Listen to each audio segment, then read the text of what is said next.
80% success rate, much more successful than any of the cats. And why on earth should they be endangered? Well, initially, of course, adrenaline rush, they were shot by farmers who came into the area, and they considered the dogs vermin. They were considered to be nasty killers who killed with unnecessary pain to the potential prey, which is, of course, absolute nonsense. But then they came into contact with domestic dogs, and through their contact with domestic dogs, they've come to die of things like rabies and canine distemper, and they pick up all sorts of domestic dog diseases. And because they are so poor at staying within the boundaries of game reserves, they wander very widely. They'll go under fences at moment's notice. They do still come into contact with domestic dogs, and because there are so few of them, a disease can run through the population really fast and really take its toll. So that's basically why they're endangered. Human pressure, habitat loss, and domestic dog diseases would be the major three things that have affected the wild dogs in this area.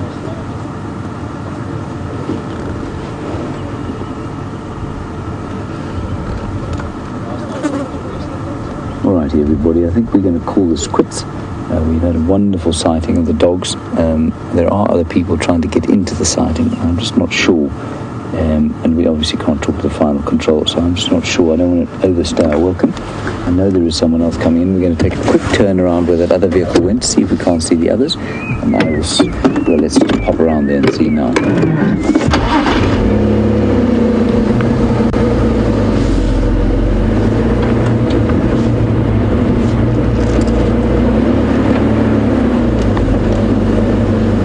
So the chin spot basses were sitting in a bush there, and I could just hear them going tip, tip, tip, tip, tip, tip, tip, tip, tip, tip.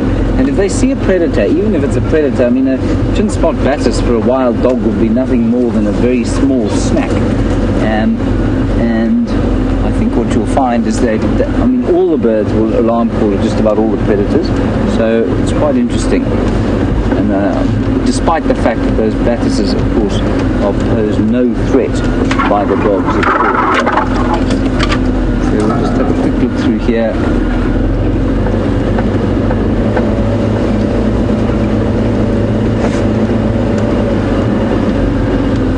Yes. The other vehicles are either looking at a Peltiforum africanum tree with great enthusiasm, or there's some dogs lying underneath it.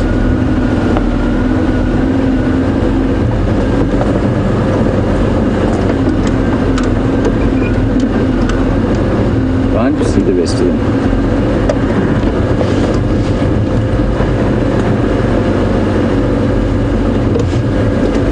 Got them.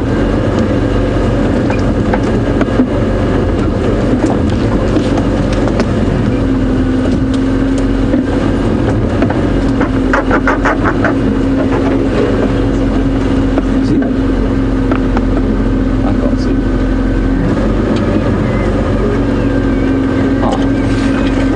There then.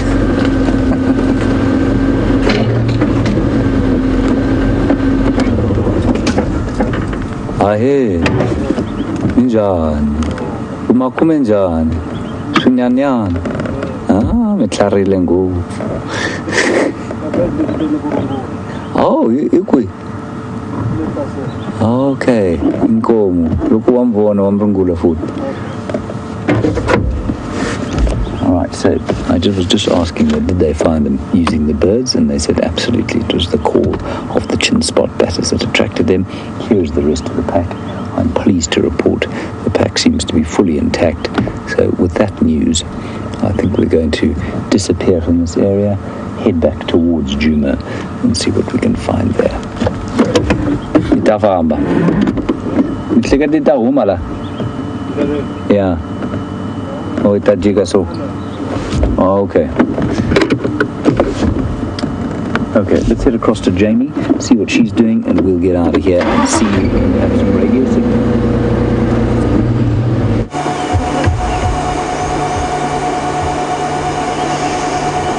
Okay, Okay, so we have a bit of an answer to our mystery animal. It is a 100%, or no, that's not entirely true. It is a relatively still healthy, functioning hippo. As soon as we came around the corner, he jumped up and raced away from us. So I'm actually very, very glad that we ended up waiting for the elephants and taking the long way around, rather than trying to loop back close to him, because he's feeling hugely under threat and very, very uncomfortable. And animals in those kind of situations are particularly dangerous. So he was lying in that patch of mud there. As we came up and around, he jumped up and raced off, moving incredibly rapidly, demonstrating why hippos are probably one of the most underestimated creatures out here. And I've heard of a lot of people heading across to investigate what they thought were dead hippos, only to discover that they were very, very much alive. So we didn't get particularly close to him as we came up and around, but he is feeling so uncomfortable at this point that he shot up and disappeared. He's gone into the bushes to the north of Buffelshoek Dam. Obviously, given the state that he's in, I'm not going to try and follow him. So just going to give a little bit of an explanation as to what I think has happened here. It's a big old bull. A male similar to sort of Peter the pond hippos, or Peter in the pan, similar to his sort of size. And I think he's found himself pushed out of one of the other dams, as we spoke about plenty of times with Peter. With the space becoming more and more restricted and the dam shrinking and the number of options available, there's not that many around. Any updates? Let me turn that down for the moment. I turned it up just so that I could listen to Craig's update about Karula. So I think he's been pushed out. He might even have wandered too far away, thought that perhaps in his nocturnal feeding wanderings he could come across to Buffelshoek Dam and spend the day here.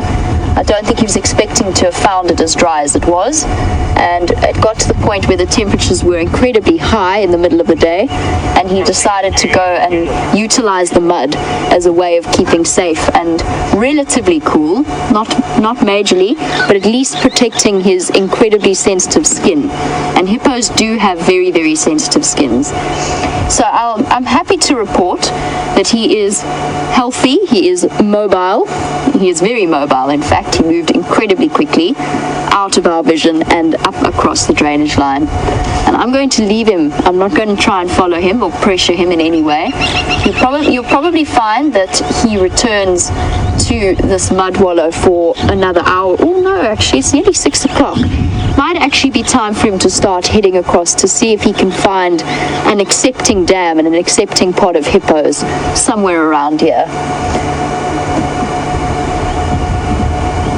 Paul, whether or not it's Bob, I honestly have no idea. It's very difficult to identify him. Obviously the moment that we saw him was very brief. I think he heard us coming and decided it was time to skedaddle. Could it be Bob? Yes, it is a male.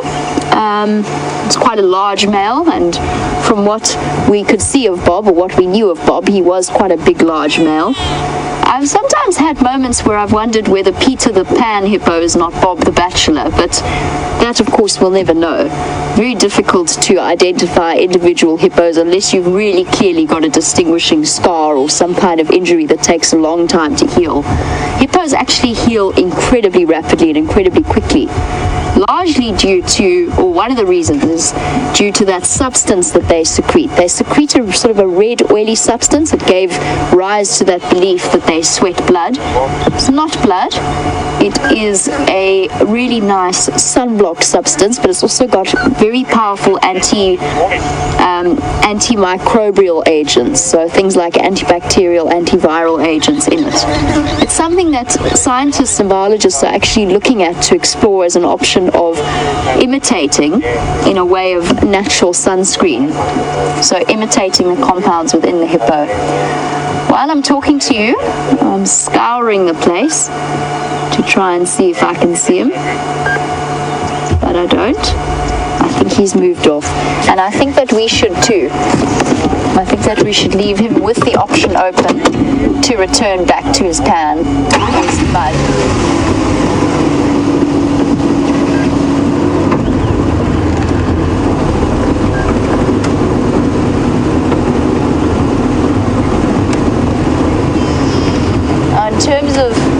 the impact on the hippos of this area. This drought has probably hit them the hardest out of any mammals. It's one of those really sad situations, and one that we are relatively powerless to intervene in. And David, who's watching in the UK, David, you wanted to know which is more detrimental to the hippos or more serious for them. A lack of grass to eat. There he is. That's him there, hiding in the shade. A lack of grass or a lack of access to water. I think that's him. Is that him? That looks like him.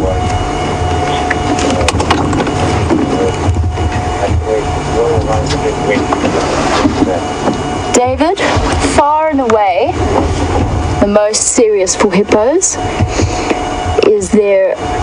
would be a lack of access to water and to space. They will die if left for a couple of days outside of water. They overheat, their skin burns, dries up, and they become very weak very fast. So by far is the most detrimental is the lack of water. And not to drink, it's because they are by nature aquatic creatures. They're adapted, they're evolved to live in water. That is him. Obviously going to give him plenty of space. Yes, you don't want to go in all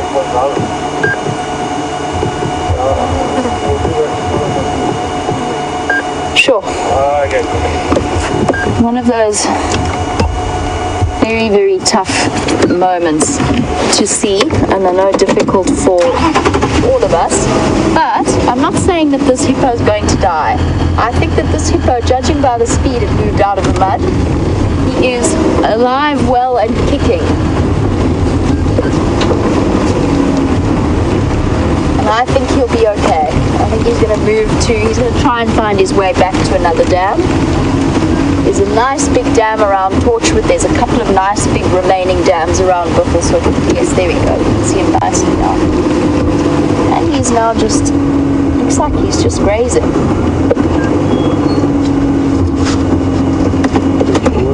bit forward. Yes.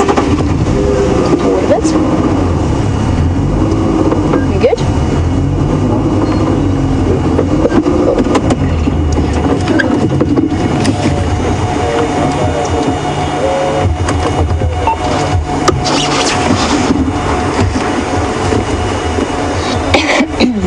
Here we go.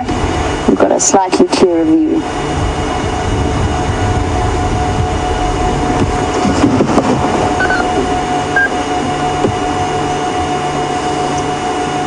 And you can see, even at this distance, quite a large bull.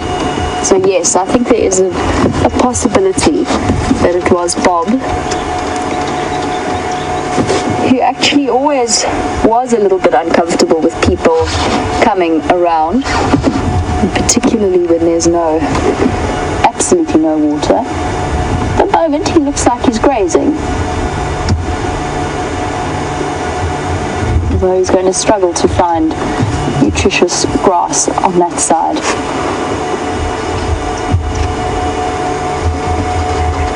Okay, Bob, we'll leave you to decide whether or not to go back to your dam.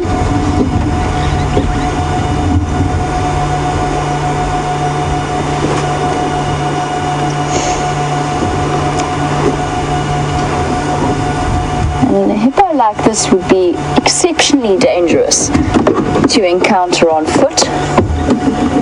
Eric, you've read somewhere that their tusks do not yellow with age.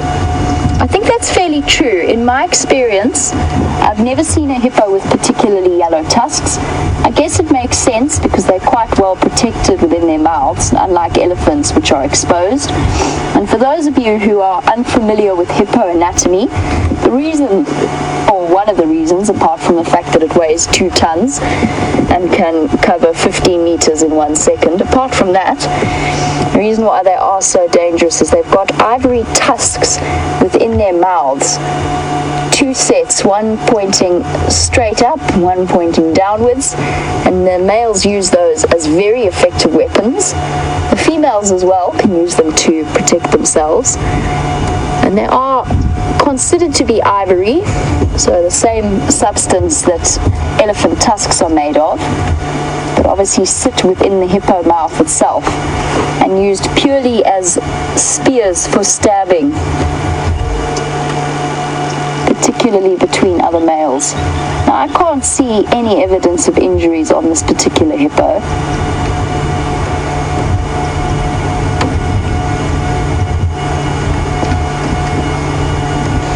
He looks fine to me. You can see an oxpecker there, getting rid of any parasites that might be around his toes, trapped in the mud. He looks okay to me. I think he might have just wandered a little bit far from home.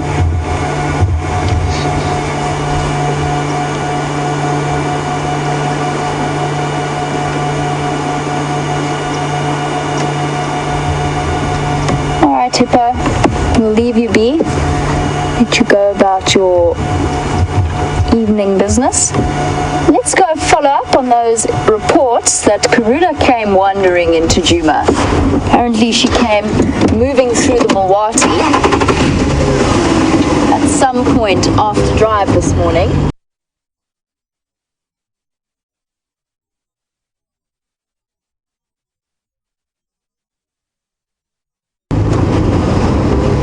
Now we have to play Guess Where Karula Went.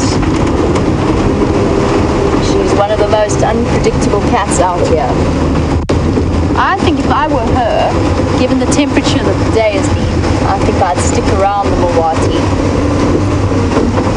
Maybe spend a little bit of time in that drainage line and make use of all of the trees and shade that it provides.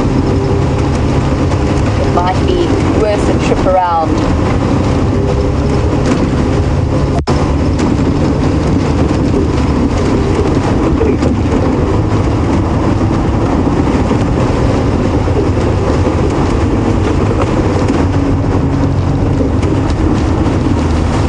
Interesting article recently, just continuing on the subject of our hippo friend, and I saw an interesting article about pink hippos in Kenya, or a hippo with a rare sort of color variation, quite an unusual one, that made it much lighter than normal hippos. And as you can imagine, if normal hippos struggle with the sun, just imagine what kind of a struggle an albino or a slightly leucistic hippo might struggle with.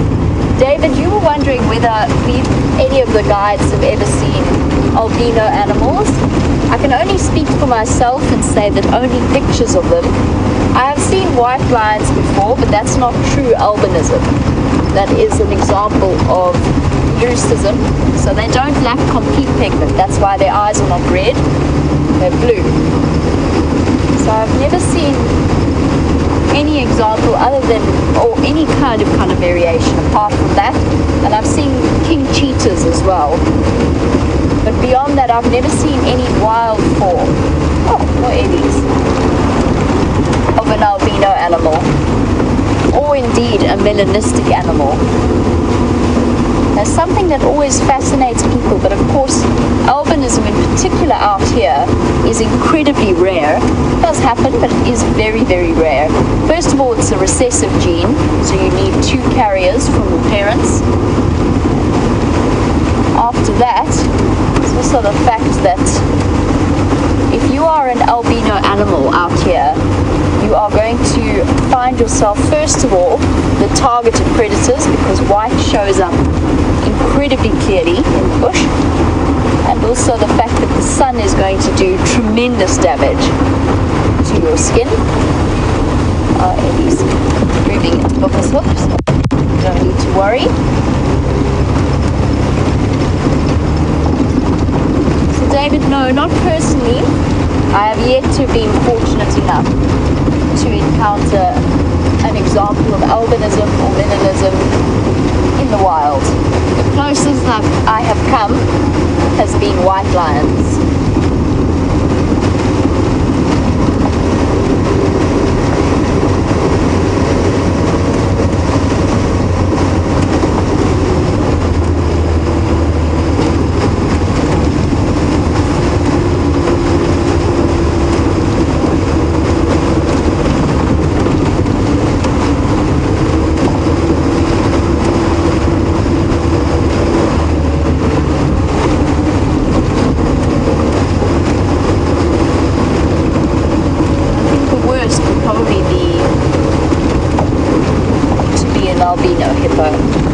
particularly because their skin is so sensitive.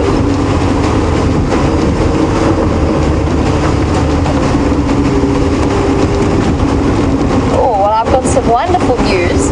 While we go look for Karula, James is on his way to help as well. So I think if I approach from the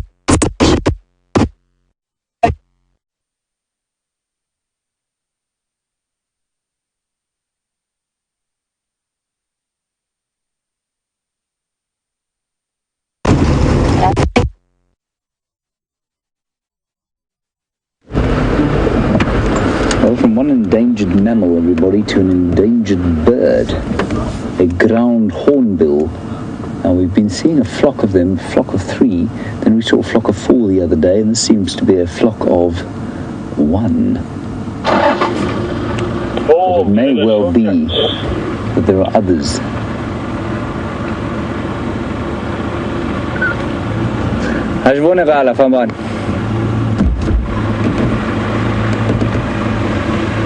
Just in there, there's another one. 2 of them. I hear. No.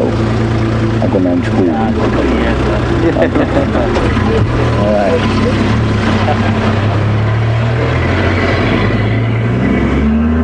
Alright, that was Roy of Arathusa. Unfortunately, there's no other way for him to get past us. And there go the ground hornbill. Well, that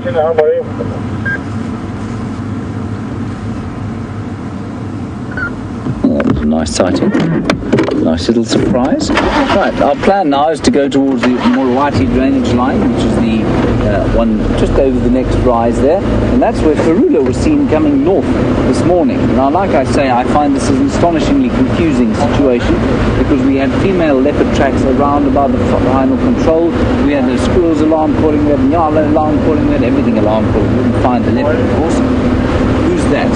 I don't know who that was walking around there. Maybe it wasn't actually a leopard. Maybe there was a hyena lurking around and that's what they were alarm calling at. And perhaps those tracks were from earlier on. Who knows?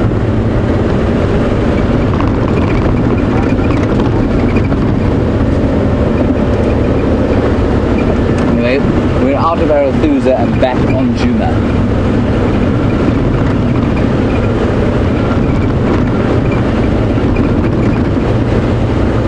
Now, Mike in Florida, a very interesting question about whether or not anyone can become a tracker.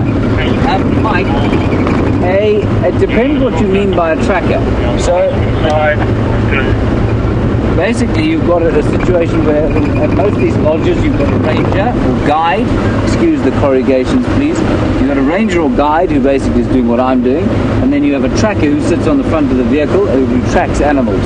And in some cases they don't do much more than sit on the front of the car and spot animals, but in many of these areas the trackers get off and follow animals on foot, and so that's what a tracker is. So Mike, I'm not sure which one you mean, but if you mean a tracker, like the guys on the front of the cars who go off on foot and find animals, yes, there are courses you can do out here, some better than others. A friend of mine runs an amazing course, but it's only for sort of unemployed rural South Africans down at Londolozi. He does an incredible job training trackers. But there are a number, and there is a commercial arm to that you can do through, I think it's eco training, so you can do tracking through them, and you can learn to track, and absolutely you can, I suppose you could come and work as a tracker. I've never seen a foreign tracker. There are plenty of foreign people though who do this job that I'm doing. I've met French, Bermudans, English, Gabonese. I don't think I've ever met an American who does it. But Mike, you could be the first.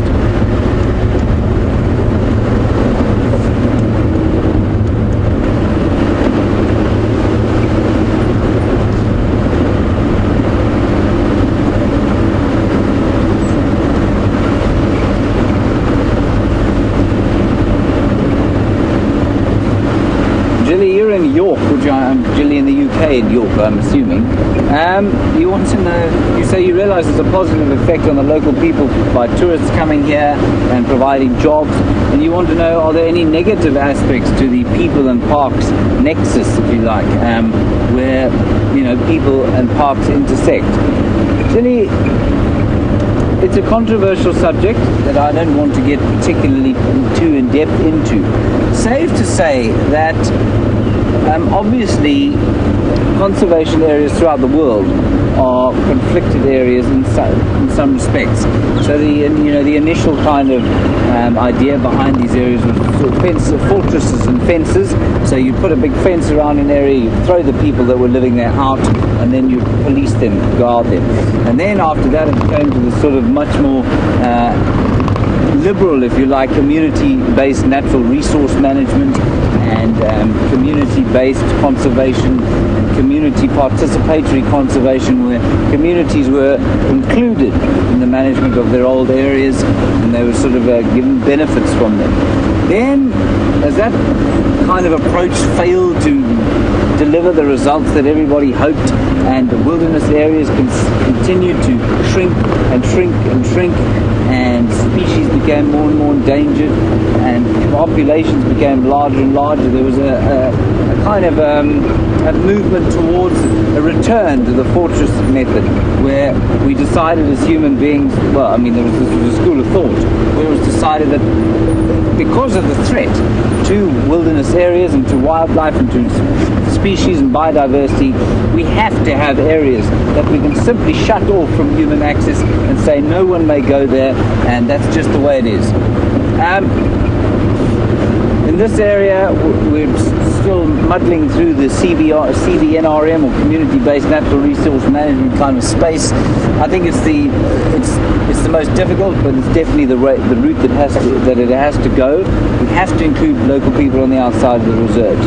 There's a big elephant, and the reason for that is simply because of course these areas are conservation areas, mainly because the people who are conserving them now, the ancestors of the original conservationists, were the ones who shot out all the animals with their guns and their greed and their searching for ivory. Local people never did that. So they're kind of a lot of the logic around the conflict comes where local people say, well, you know, our ancestors didn't destroy all the wildlife here. Yes, sure, there are too many people now to survive off the land, but you know, it wasn't our ancestors that elephant is upset about something. Anyway, so that's a very basic introduction to what's going on with the people and parks nexus. It's a fascinating subject. Lots of people will have different opinions on it. Yeah, I don't know. It's all for everybody to make their own minds up. I think the important thing is, though, to accept that nobody has the answer. Nobody has exclusive rights to animals and wild spaces, and we need to find a way that it can work for everybody. The simple fact of the matter remains that until we as human beings stop overpopulating the planet, the problem ain't going to go away.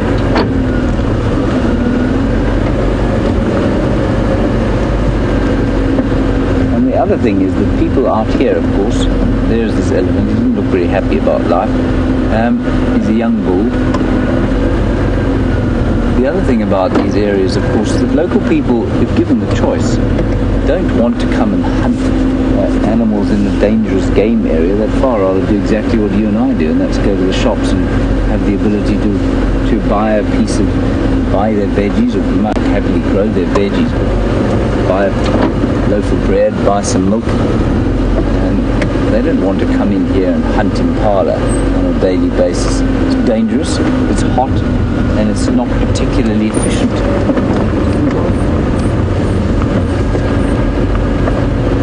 So all people want really is jobs, a way to make a living. Here's this young bull elephant, looking a little bit stroppy about life. Hello? What has got up your nose, fellow? Is it the drought?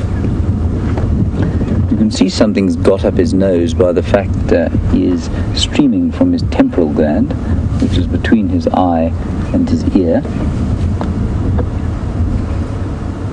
And that's an indicator of stress of some sort. Could be the heat, could be that he's met up with a big bull who's given him a fright.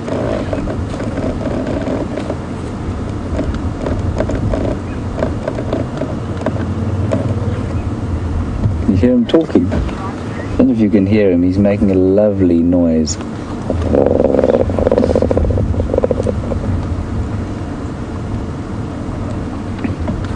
Trisha in Toronto, what a wonderful query. You want to know if I think elephants can pick up on my emotions? I don't know, Trisha. Part of me says yes, part of me says no. The scientist in me says no, and the human in me says yes. And I do know, I'll tell you this, some people are charged by elephants a lot more than other people. And some of the most sensitive rangers I know, one of whom I used to work with down south at Dondolozi, she used to get charged all the time. She had no idea. She wasn't afraid of them. She was the most sensitive, most conservation-minded, lovely woman, and she used to get revved by these things constantly. Are they picking up on some kind of emotional state? Are they picking up on something they don't like, a pheromone? I don't know. I think that they can. I also think that we can pick up their emotional state quickly, and I think some people are able to do that better than others. And I mean, some people are just sensitive to those sorts of energies, and I know.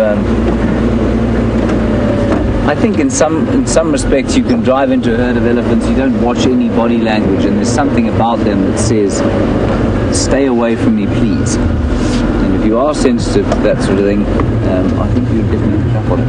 Brian, I mean, you're quite sensitive to those sorts of energies, aren't you? So a guy like Brian will go into a herd of elephants, he can just feel. He'll feel uncomfortable or he'll feel fine. It just depends. So I think they project their emotions very nicely. Whether we do the same, I don't know. I'm going to leave that elephant. We're going to go down into the drainage line here and see if we can't find Kurula. Spend a bit of time down here. We're going to first of all go to the south, and then we'll turn around and go back north up the drainage.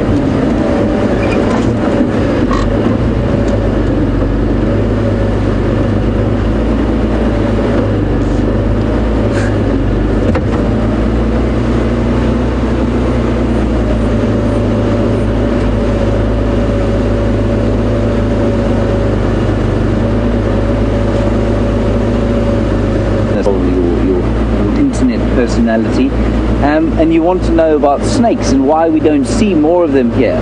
Arabian Desert, there are lots of snakes around here. We do see them from time to time, but they're normally very afraid of us, and so they move away. But there are lots of snakes around, and I'm very interested to hear that you say you see a snake every week or so. That's fascinating.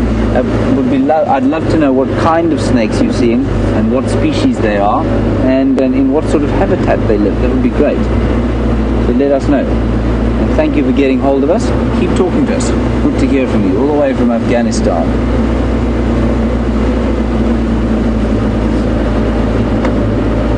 So she was seen walking north up this drainage line from the other side there.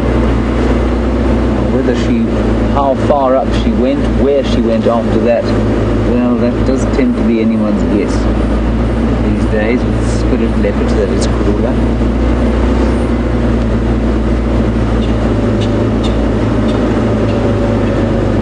Brian, you will tell me if you see Kurula, won't you?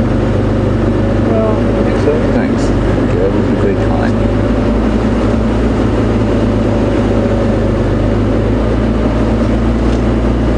The other thing I would like to do again today, of course, is just go and quickly check in my little hyena den and see if there's any movement from what I believe to be some little cubs in there.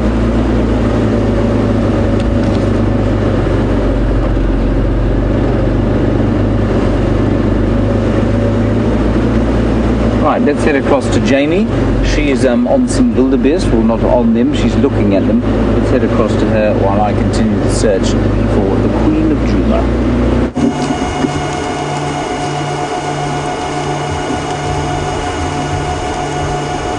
Got a really magnificent male wildebeest.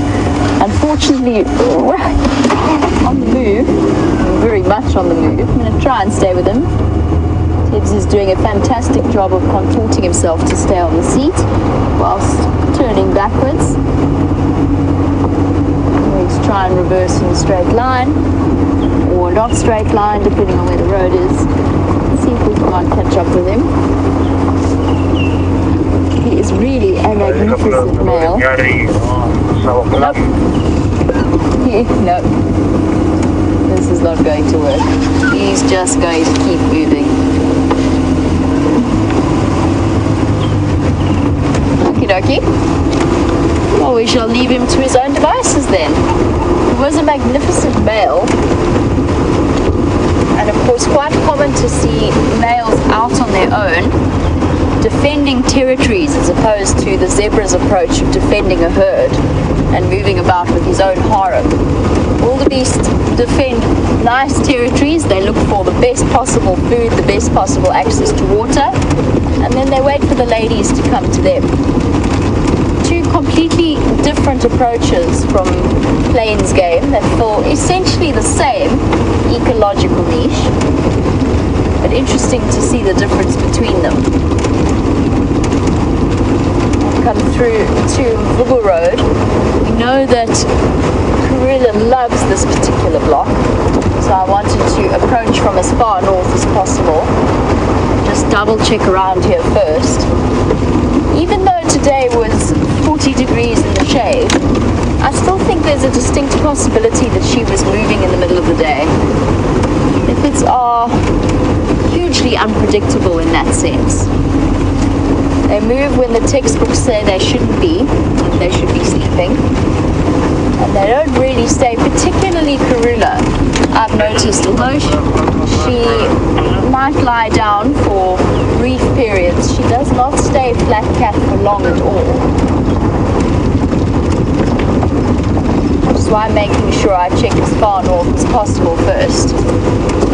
I would love, if there was a way of conducting this without interfering, I would love to get GPS coordinates for her 4 times a day, every day, and just plot on a map her movements and where she goes, and try and see if there's any kind of a pattern to the way that she moves, or if it is completely random.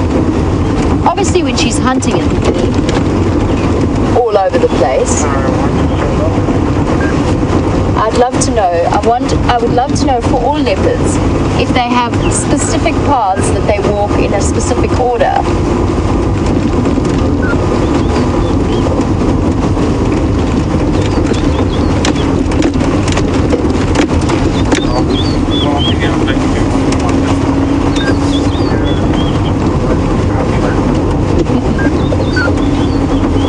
So of course Tibbs and I are hearing the same thing, which is why I'm giggling. But I'll say it out loud for those of you watching. So Steph would like to know from Tibbs what his favorite animal is, and if perhaps it is a leopard, because he's so good at spotting them. And I share in Steph's request when I ask that Tibbs spots a leopard for us today. So Tibbs, is a leopard your favorite animal? Yeah, it is. It is. Tibbs says it is. And in fact, Tibbs has always been extraordinary at spotting leopards. He's got some kind of special leopard eyes. We noticed it from the very beginning when he first started working with us on Djuma. He spotted, I think there was a period where we were driving together where Tibbs spotted a leopard a day. Possibly even a leopard per drive. 2 once. So we've got a good chance. We've got Tibbs' luck and charm vision to help spot Karula and figure out where she might be hiding. What's your second favorite animal, Tibbs? Lions. So Tibbs is definitely a big cats kind of man.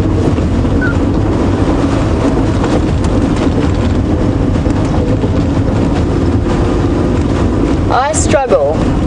I've yet to be able to work out what my favorite animal is. I know my roughs in the top 5, but my absolute favorite changes day to day to day. And actually, the more I learn about some of the more unusual species, the more I enjoy and appreciate them as well. So I can't choose. Alright, let's get our leopard spotting eyes on. Wati feeds up into this drainage line around the Djuma Dam, which means that if Karula was following the path along there, there's a chance she might pop out here.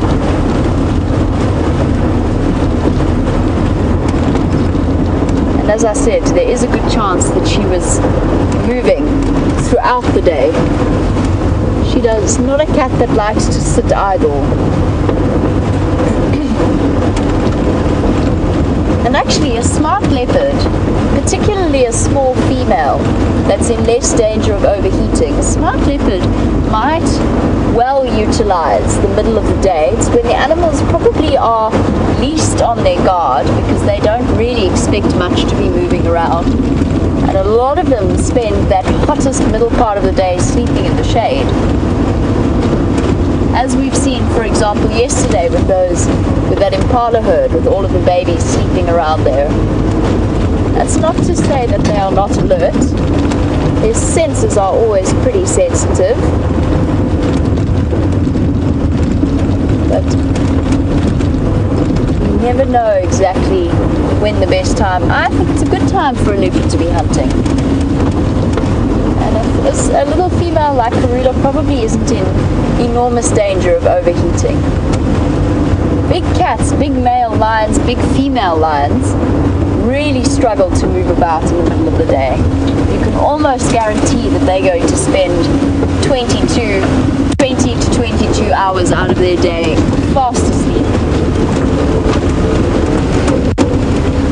lying down at the very least. Oh my goodness.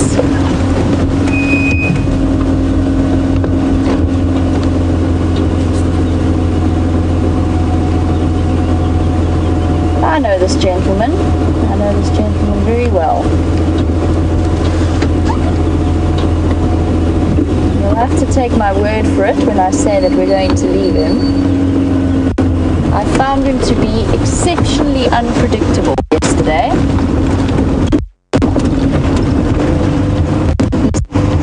He's got two broken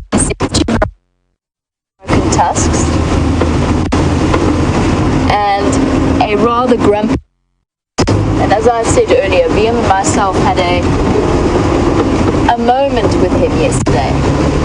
Hello, Elise. There's a whole herd of you here.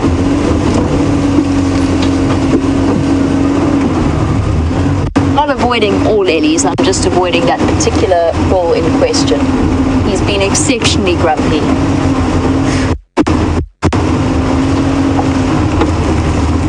Hi guys.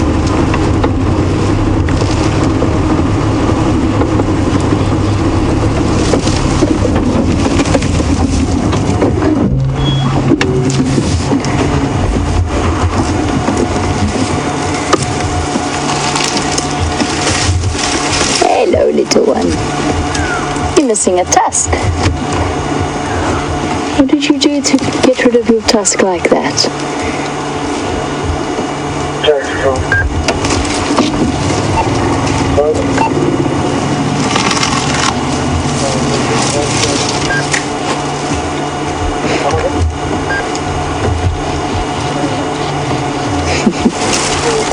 And Joe, you are absolutely right.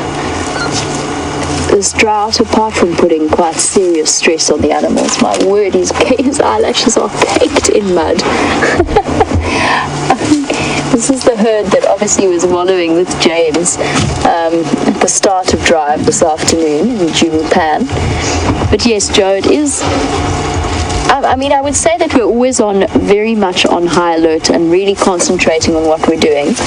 But this drought has given us an extra level of awareness of how stressed the animals are, and therefore focusing very closely on their particular body language. I'm sure that James has had a very similar approach to the one that I have had today, which is to be exceptionally careful in the way that we approach sightings. Now in this case I'm perfectly comfortable. This particular young bull, his tail's swinging away happily, he's munching away happily.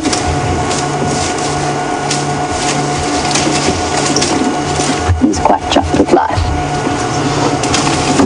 And he's not stressing me out. But I have been very, very careful over the last, particularly this afternoon. We're really starting to see it clearly in the animals themselves. They are severely under pressure.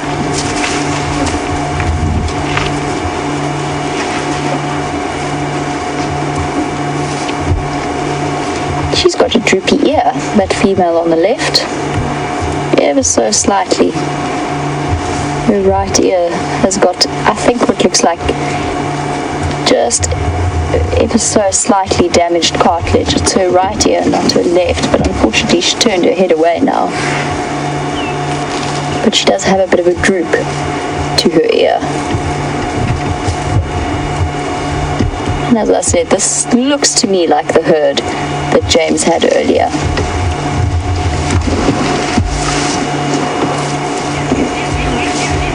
And it's not just elephants that are showing stress. I'm seeing it in all of the general game species. Elephants, of course, have the tremendous power behind them, so they are a force to be reckoned with all by themselves. But I've noticed it even with some of the, for example, the wildebeest, the nyala and the kudu. They're particularly skittish. They're just not 4 tons when they get angry.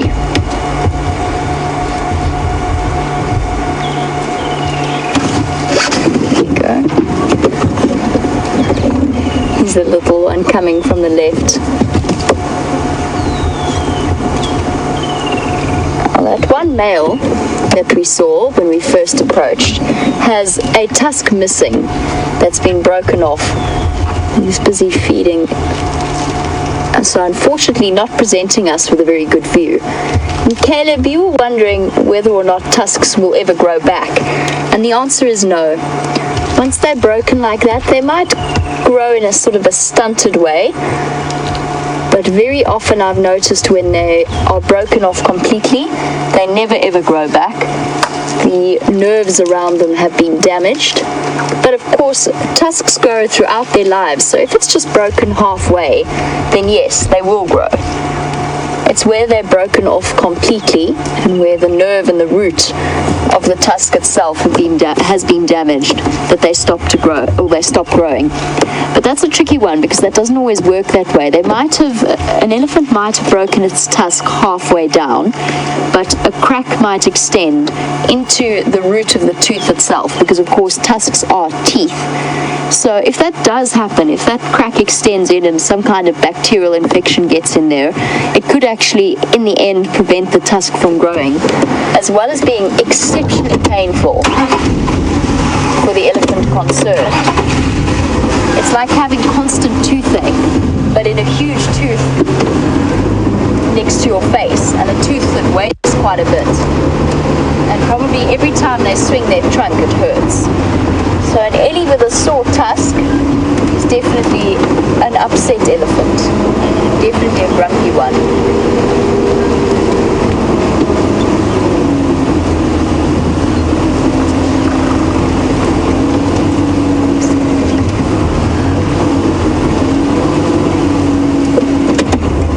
Hello, little one.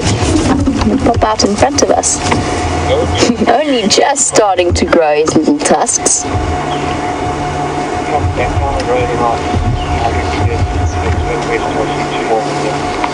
Oh, there's nothing I love more than a peaceful elephant sighting at this time of the evening.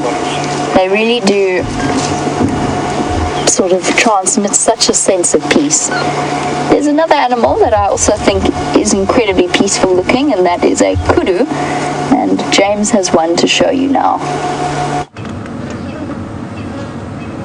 Indeed, kudu are especially peaceful, especially if you're sitting in the bottom of a drainage line where the shade is blotting out the last of the welding torch that is the poor excuse for a sun that has been blazing down on us all day from a completely cloudless sky. I said all of that in one breath. There we have a magnificent kudu bull.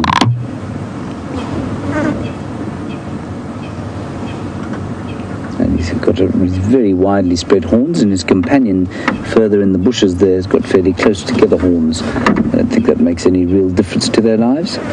If you happen to be of the persuasion that you like to shoot kudu, then you'll want the one with the wide horns, but you probably need your head red if that's what you want to do.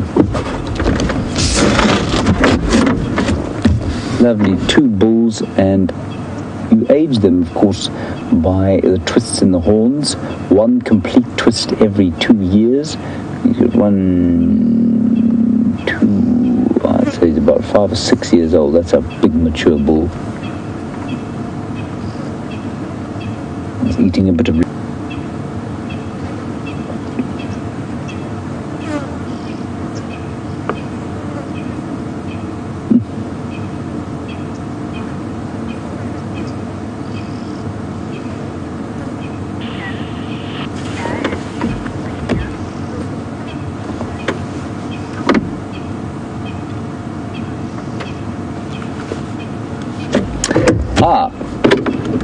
Now, Gina, you're in Pennsylvania and you want to know, and this is not an uncommon query, so don't worry, the difference between a female kudu and a female nyala, because you say you do confuse them. Gina, once you've seen them together, you'll never confuse them again. The kudu, of course, are that kind of greyish color, greyish brown. The nyala are that sort of lovely chestnut color, but like impala colored antelope, and they're also larger. Now, of course, where you're sitting from the screen, if you see one and then the other, your ability to tell the difference between the sides is almost impossible from just watching the screen. So what you're going to look for is the color. They're both striped down the side, just like this bull is here. But that's the same color as a kudu cow, and a nyala cow is much redder brown. Thought I heard an elephant flapping his ears, but it was Brian moving his not insubstantial legs. The flies are going to drive me insane. There we go.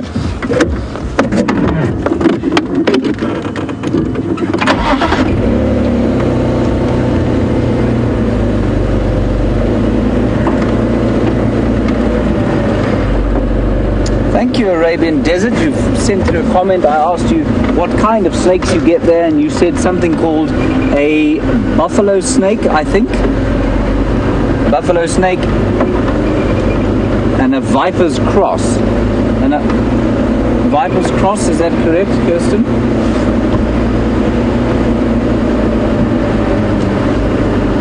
As in cross.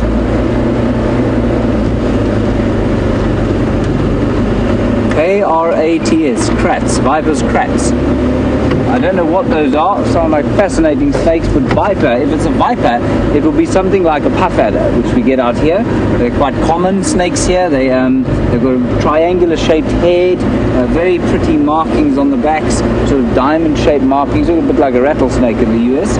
And so they would be part of the viper family. I'm sure that's the same kind of snake. Definitely we find lots of snakes, as I say, Arabian Desert, just perhaps not so many live, and like I said, they do move away from us. I haven't seen many this year, and I suspect that's largely to do with the lack of water.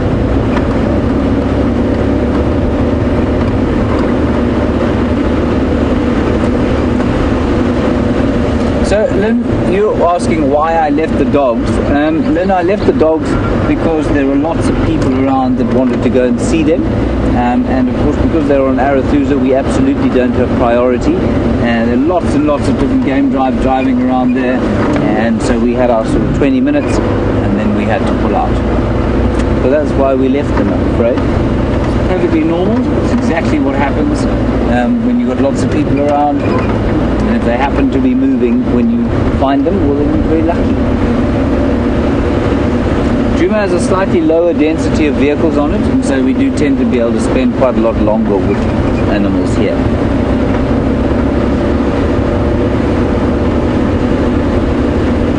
Now, Mandy in Utah Utah, you want to know why a kudu has got a hump on its back.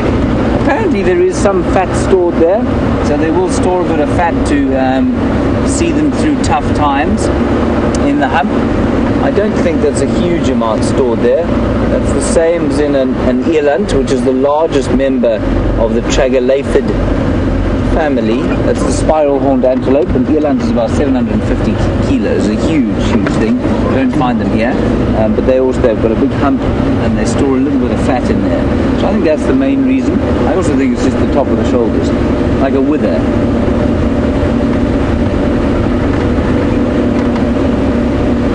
So we're going up Twin Dams Road now. I didn't find any tracks of Karula, I'm afraid. I did find tracks of a hyena, which we then found, which was quite exciting. And unfortunately, he disappeared off into the thick bush. So now I'm going to go for my twice daily visit to the new hyena den and see what's there. With any luck, I shall be rewarded for my patience and fortitude with some tiny baby little hyena cubs. What's that, Brian? Into some tiny baby little hyena cubs would be very nice for us. Yes, indeed.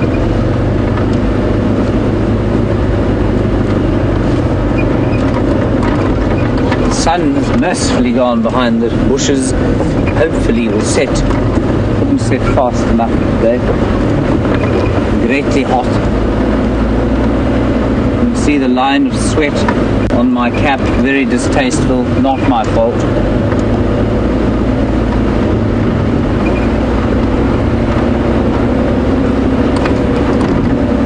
Jamie is still with her Ellies. Let's head back across to her and I will see you at the hyena den.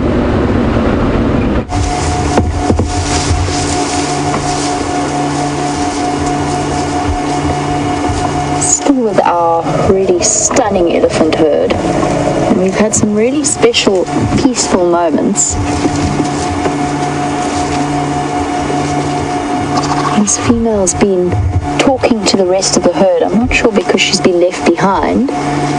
She is one of the stragglers with her two youngsters, but we've been getting those magical low rumbles coming across from all of them. There's nothing more peaceful than sitting a beautiful African evening and listening to elephants talk to each other.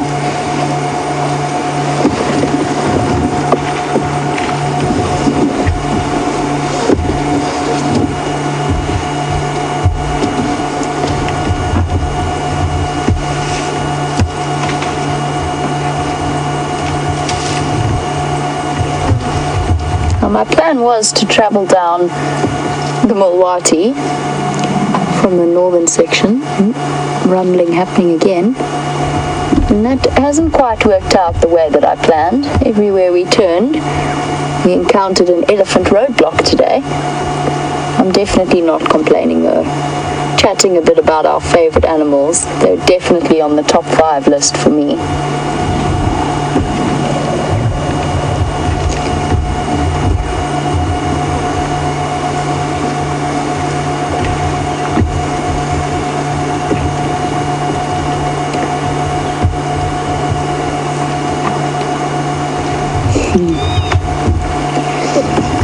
Stephanie is watching in California.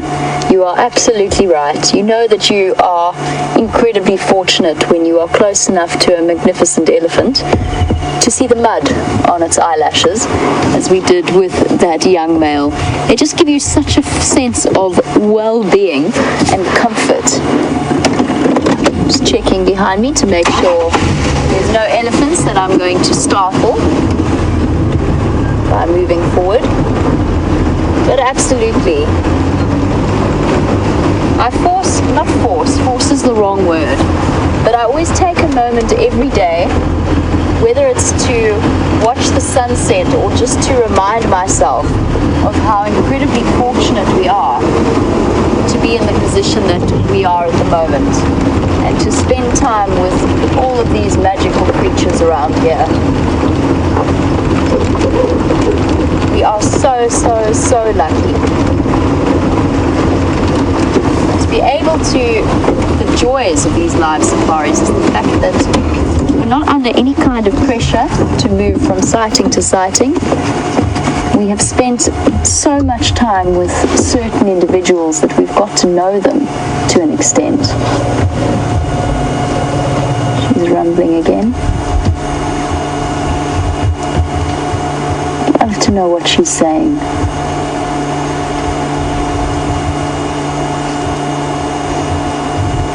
You really get to become intimately familiar with the way that animals behave out here. And I'm sure that many of our regular viewers... How cool is that? That is such an awesome sound. I love that feeling. When they're up close to you, she's not that close, she's about 20 meters away, but I can feel that sound vibrating through the floor of the car. It's such an awesome, awesome feeling. I'd love to know what she's saying. I have no idea. She's getting a response from some of the other elephants off to my right. And no matter how many times I experience it and listen to it, that sound gives me goosebumps every time. I could feel that vibrating up through the floor. I could feel my foot vibrating where it's resting next to the pedals. That's how incredible that sound is. It's like having a lion roar next to you. We really, really are lucky people. And I'm very glad that we get to share these moments with all of you.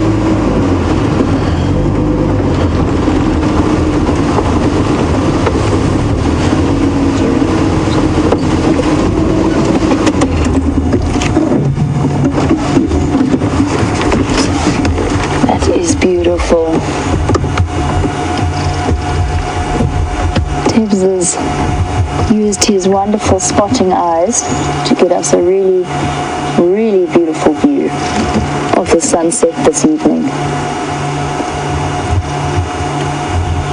And hopefully this elephant conversation continues and you can listen to the sounds of the bush while we watch the sun go down.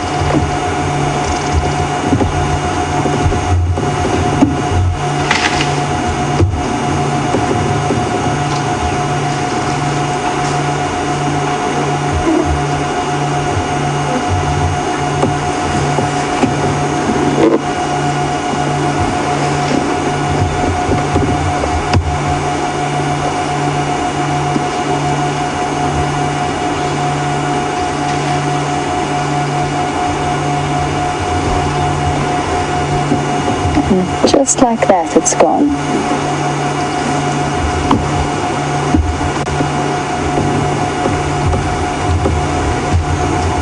Awesome. A brief, beautiful and peaceful moment spent surrounded by an elephant herd.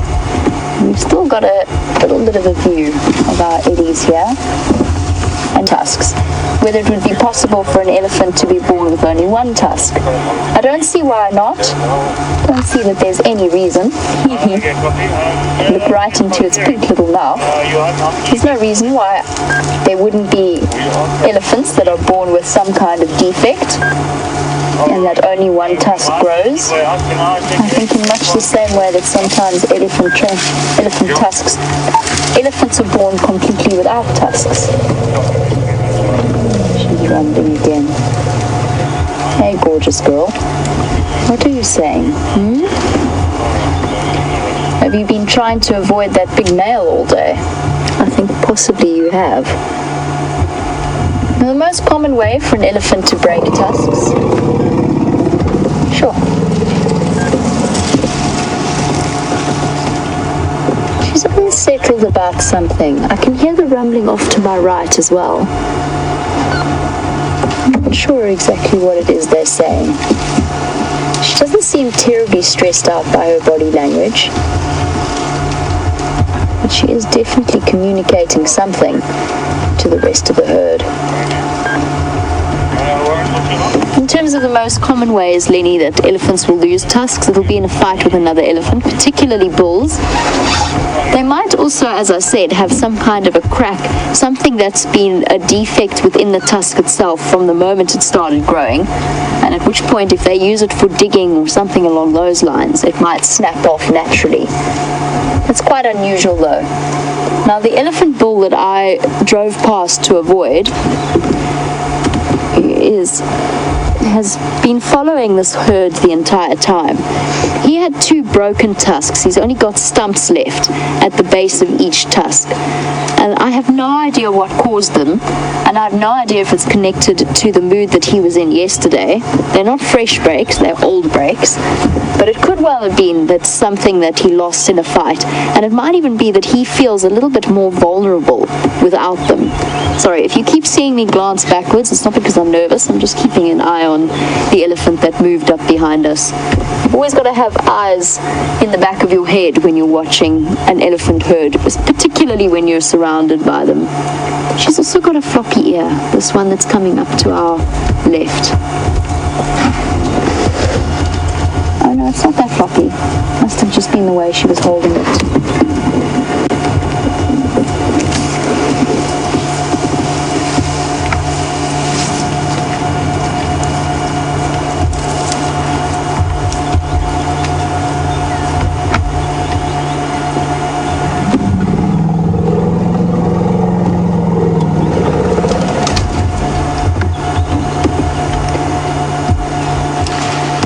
We're in an area that is completely open up to the Kruger National Park.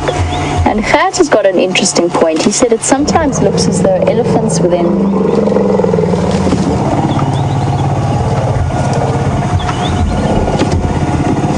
Sorry, there's a conversation happening.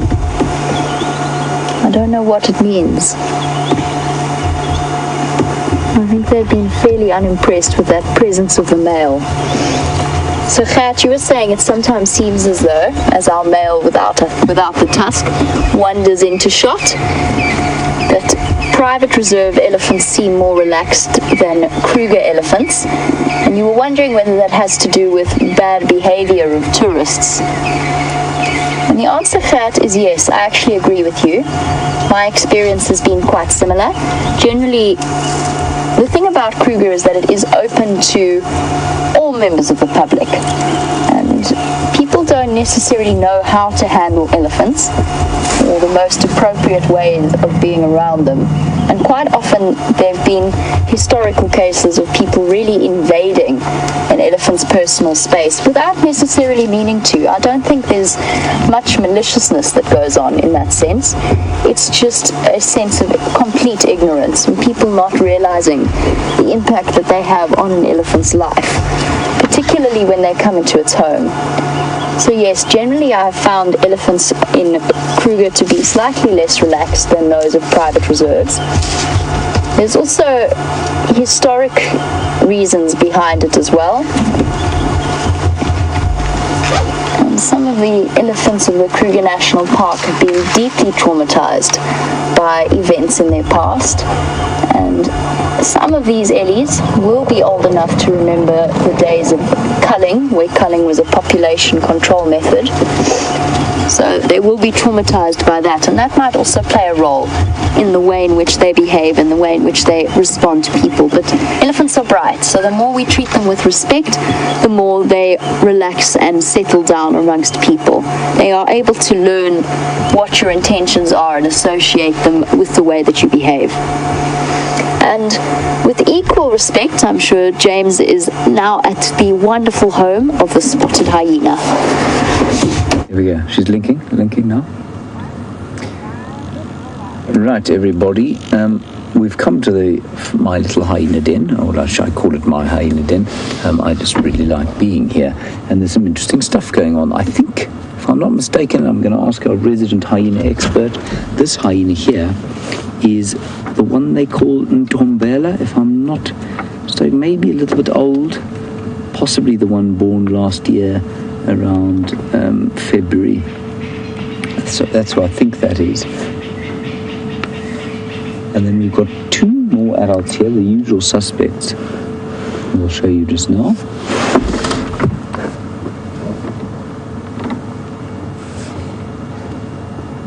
Well, two more adult suspects, and that's the little one that's been living here, and then there are two adults in that hole, where I'm hoping there will be an emergence of little babies at some stage. She keeps looking up and looking inside the hole and making little... Oh, there, exactly. I wonder if they're not suckling as we speak.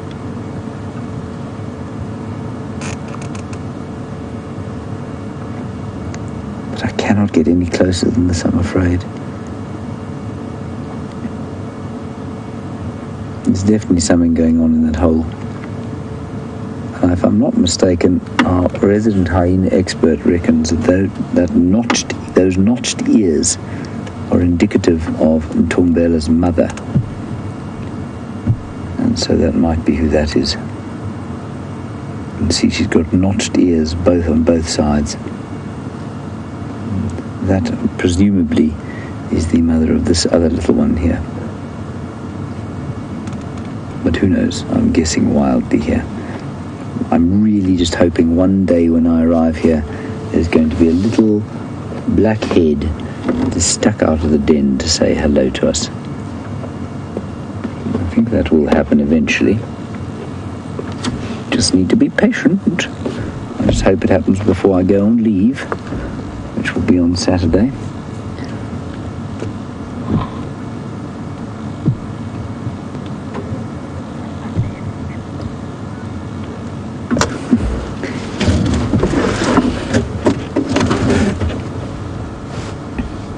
So I think her backside with the teats on it is probably inside the den, so they might be too little yet to come out, and they'll be suckling, inside. And interestingly, the one that's just stood up, if that's the mother of the little one here, when Corky came around here the other day, she disappeared right inside the other hole. She got such a fright, and Corky gave her such a kind of roasting that she disappeared right inside.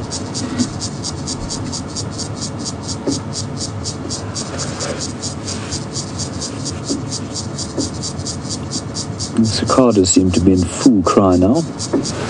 They don't mind the heat in the slightest. You hungry, Craig? And I'm sure that other hyena has probably gone back to the other den.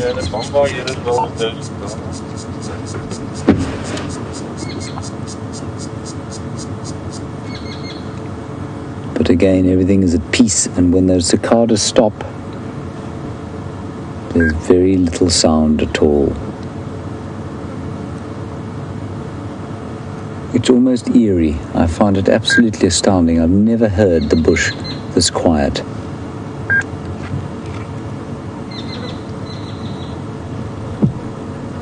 Just one dove calling behind us. That's it, call them out. Come on. She's talking to them. I'm sure she's cleaning them, actually.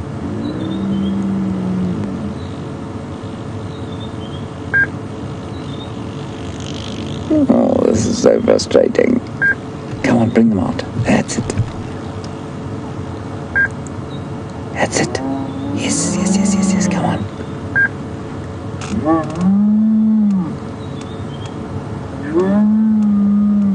Come on.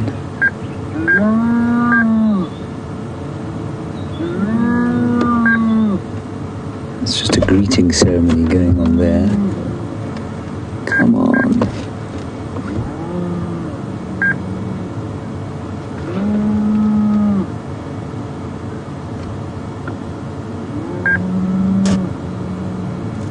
Isn't this fascinating? Frustrating at the same time.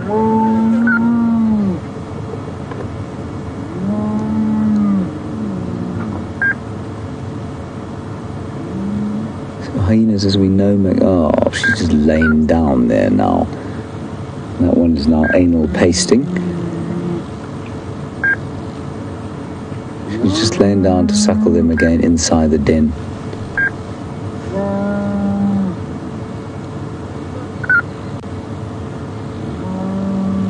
Oh, it's so close, everyone. I think we're days off having them out. She's not gone right into the hole. Maybe she's going to haul one of them out. Come and show us.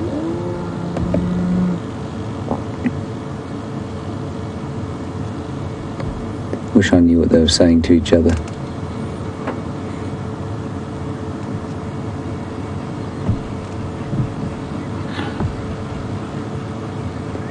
And now all is quiet again.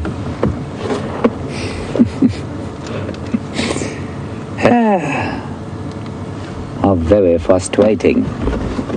Juan, where are the little hyenas? Inside. Ah, yes. There you are.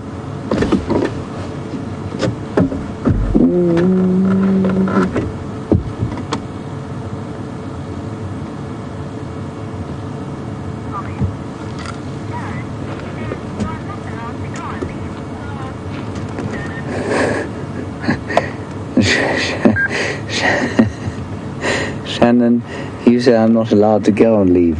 Shannon, I beg to differ. I beg to differ. I think that you're going to find well, first of all, Uncle Steph will be taking drives for a little while with Djuma before the Adonis-like figure of Scott Dyson returns, bronzed from the beaches of Cape Town, and he will cut a far more dashing sight than I behind the seat of the Land Rover or walking in front of you. No one ever accused him of having a bubble butt while he was on a walk. And if those of you who are new viewers wondering what that is, I had to look it up myself. I would advise you not to. It'll disturb you for weeks.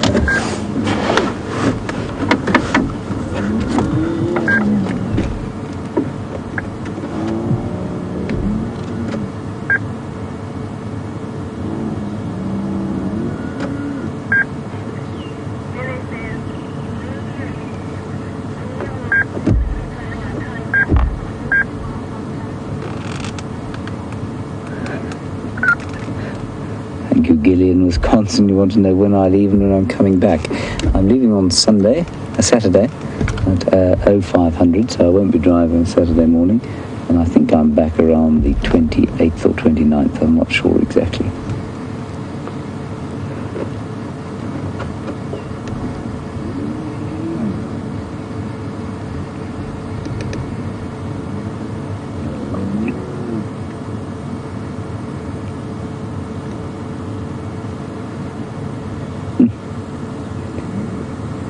So close. I really think we're days away, maybe tonight, but maybe just a few days until these little things come out.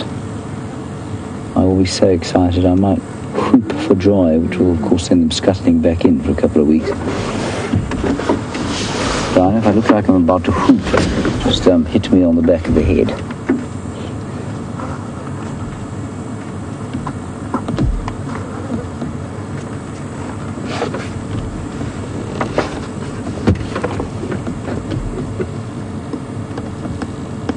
So we've got 3 minutes left to drive, 2 minutes left of me, 2 minutes for the little cubs to come out. Come on, cubs. I don't think we're going to be lucky, I'm afraid. What have you seen, Brian? Ah, the return of she who I called Bella. No, he who I called Bella. Looks like a he. A slight pinching on the end of that dangly bit.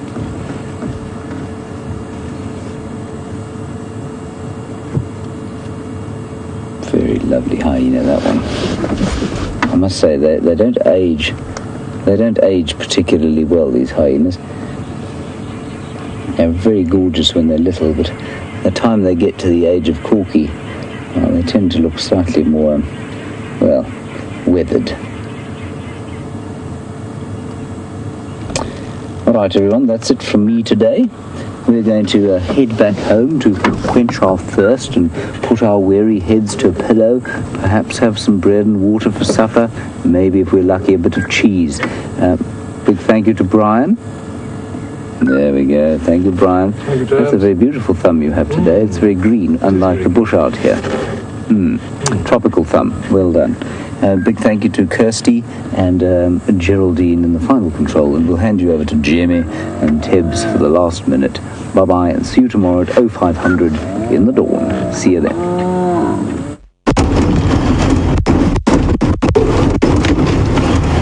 Ends an extraordinary African day on our sunset safari. A baking hot end, and it certainly doesn't feel like it's got much cooler. Apparently we've got another scorcher of a day tomorrow. It has been a very interesting experience in terms of animal behavior, and I know that tomorrow we will definitely be checking up on that hippo that we saw around Burkle's Hook. Well, thank you everybody for joining us, and thank you to Tibbs for his wonderful camera work, as well as to Kirsten Jerry in FC. Have a wonderful day wherever you are in the world, and we will catch you for the sunrise safari tomorrow morning. In the meantime, have a fantastic time. Cheers.